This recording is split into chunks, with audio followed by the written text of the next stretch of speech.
13 26 কোটি। আরে জোরে বলো আল্লাহু আকবার।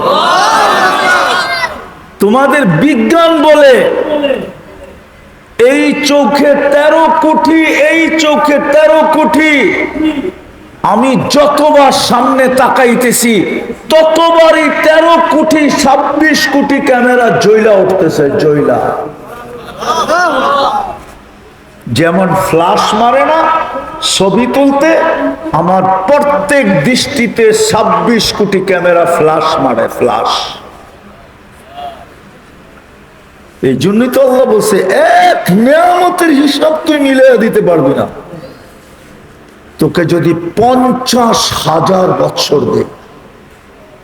কিন্তু আজকে আমাদেরকে সুযোগ দিচ্ছেন যুবক, নয়নপুরের মানুষ, আল্লাহ আমাদেরকে আজকে সুযোগ দিছে।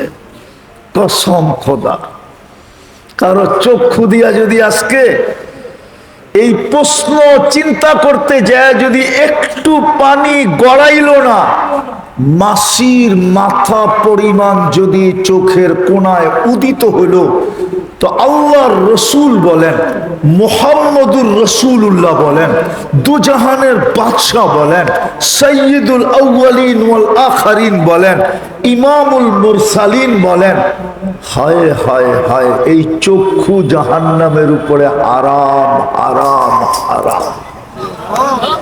শুধু চক্ষু হারাম নাই, শরীরটা হারাম। জাহান্নামে যাওয়া এরকম অসম্ভব, যেরকম দুধ গাভীর থেকে বাহির করার পরে গাভীর স্তনে ঢুকায় দেওয়া যেরকম অসম্ভব, কোন মেশিন দিয়েও ঢুকায় দেওয়া যাবে না, ঠিক এই চক্ষুওয়ালা জাহান্নামে যাওয়া এরকম অসম্ভব।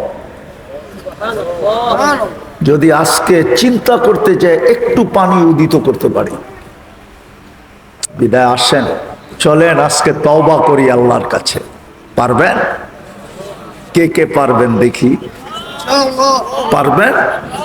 পাক্কা? তাইলে বলে দেন, আল্লাহ অতীত থেকে তওবা করলাম। বলেন বলেন, আল্লাহ অতীত থেকে তওবা করলাম।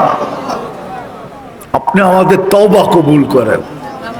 নামাজ যদি মনের থেকে কইরা থাকেন, আপনি নিষ্পাপ, কসম। ওয়াস্তাগফিরহু ইন্নাহু কানা তাওয়াবা, আত-তাইবু মিনাজ যামবি কামান লা যামবা লা। আল্লাহ বলে, তুই মাপ চাইতে দেরি, আমি তোকে মাপ করতে দেরি করি না। গুনাহ মাফ, নিষ্পাপ আপনি এখন।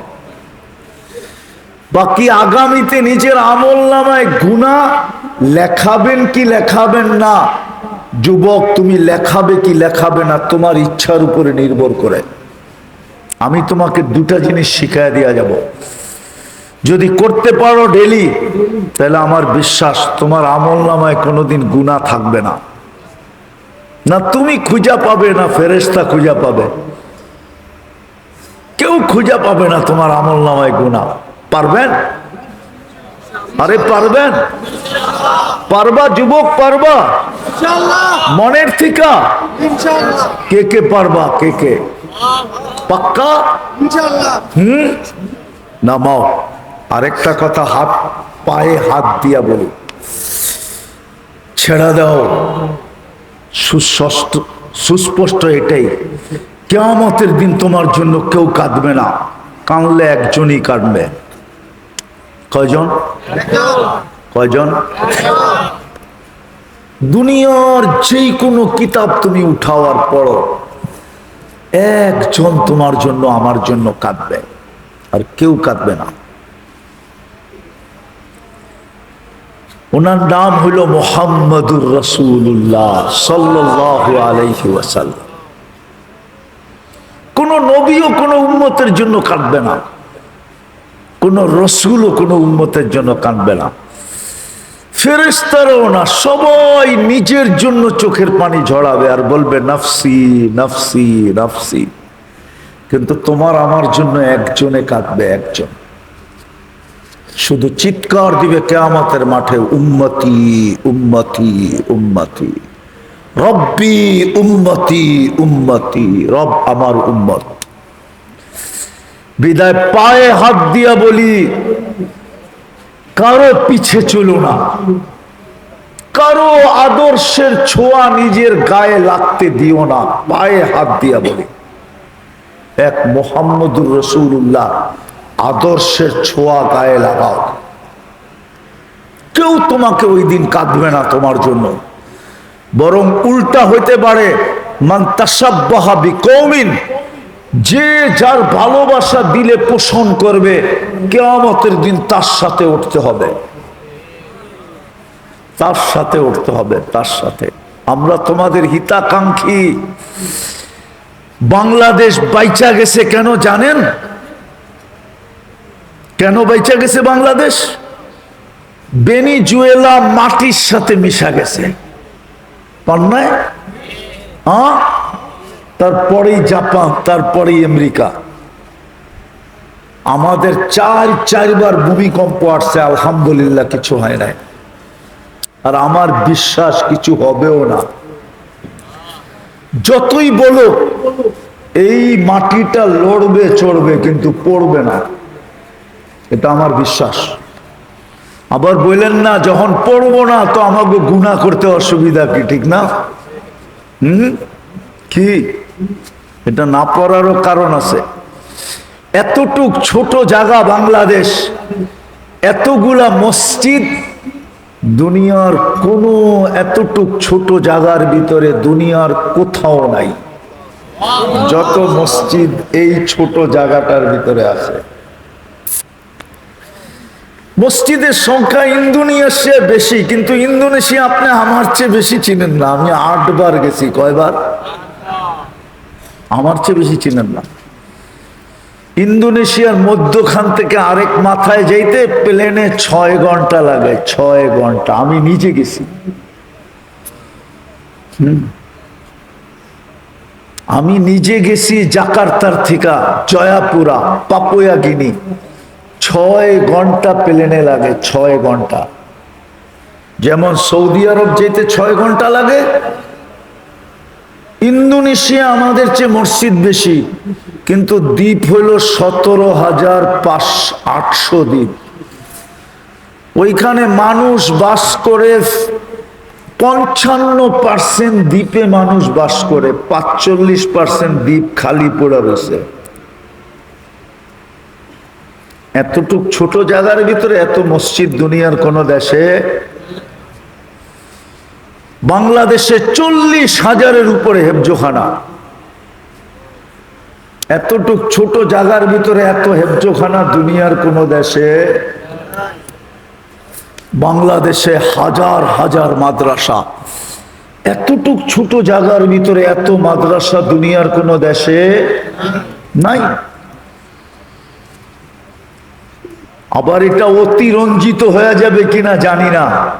সারা দুনিয়ার হাফেজ যদি জমা করা হয় তো বাংলাদেশের হাফেজ মনে হয় আমার কাছে পার্সেন্টেজে বেশি হবে। অর্ধেকই হয়ে যায় কিনা আল্লাহ জানে, এত হাফেজ বাংলাদেশে। যার কারণে এই দেশটা লড়ে চড়ে পড়ে, বারবার ভূমিকম্প আসতেছে, সতর্ক করতেছে। আপনি দেখেন এইখানেও মাদ্রাসা 250 ছাত্র। কত? হেফজোখানায় কয়জন? এখানে ছাত্র 100। উঠে কয়টায়? ফজর হওয়ারও 1 ঘন্টা আগে উঠে। ওইটা কি করে জানেন? এই 40,000 হেফজোখানার ছেলেরা কি করে? আগে লাল সবুজের চাদরটাকে সুরক্ষার চাদর দিয়া ডাকে, আধ্যাত্মিক এক সুরক্ষার চাদর দিয়া ডাকে। কালকেও আমি যুক্তি দিছিলাম এক সোসাইটিতে। যুক্তি আমার এটা ছিল যে বাংলাদেশের বড় মাত্রায় ভূমিকম্প যতগুলা এই পর্যন্ত আসছে সবগুলা শেষ রাত্রে। কি কি কি কেন? আল্লাহ বলে 40,000 হেফজোখানার ছেলেরা বাংলাদেশের লাল সবুজের পরিধিটাকে আধ্যাত্মিক চাদর দিয়া ঢাকার পরে তোমরা যাইও, তখন ডাকাইতেই পারবা, ফালাইতে পারবা না। শুধু এই জন্যই দেশটা বেঁচে আছে, সত্য। এই জন্য বলছিলাম দুটা কাম আমি দেখাইতে চাইতেছি, পারবেন? আরে পারবেন? পাক্কা? তাইলে আমি বলতে পারবো আপনার আমল নামায় কোনো গুনাহ হবে, কিন্তু গুনাহ থাকবে না। ফেরেশতা পর্যন্ত হাত করে তাকায় থাকবে যে গুনাই তো নাই, এটা হইলো তো হইলো কি করে। দুটা কাম ডেলি পারবেন? বলবো আজকের থেকে নামাজ কোনো মতেই ছাড়বো না, ওয়াদা পাক্কা। দ্বিতীয় নামাজ, আজকের থেকে যখনই ঘুমাইতে যাব বেশি কিছু করতে হবে না, শুধু আল্লাহর কাছে হাত উঠায়া মাপ চায়া তারপরে ঘুমাবো। শুধু বাংলায় বললেই হবে যে আল্লাহ আমি মাপ চায়া ঘুমাইলাম। পারবেন না এতটুকু বলতে? কি বলবেন? আল্লাহ আমি মাপ চায়া, আল্লাহ আমি মাপ চায়া। যদি মনে না থাকে তাইলে একটু লেখা টানায়া দেন যেখানে আপনি ঘুমাবেন, যে আজ থেকে আমি আল্লাহর কাছে মাপ চায়া ঘুমাবো। বড় অক্ষরে লেখেন, যেখানে ঘুমান ওইখানে টানায়া দেন, যাতে গেলেই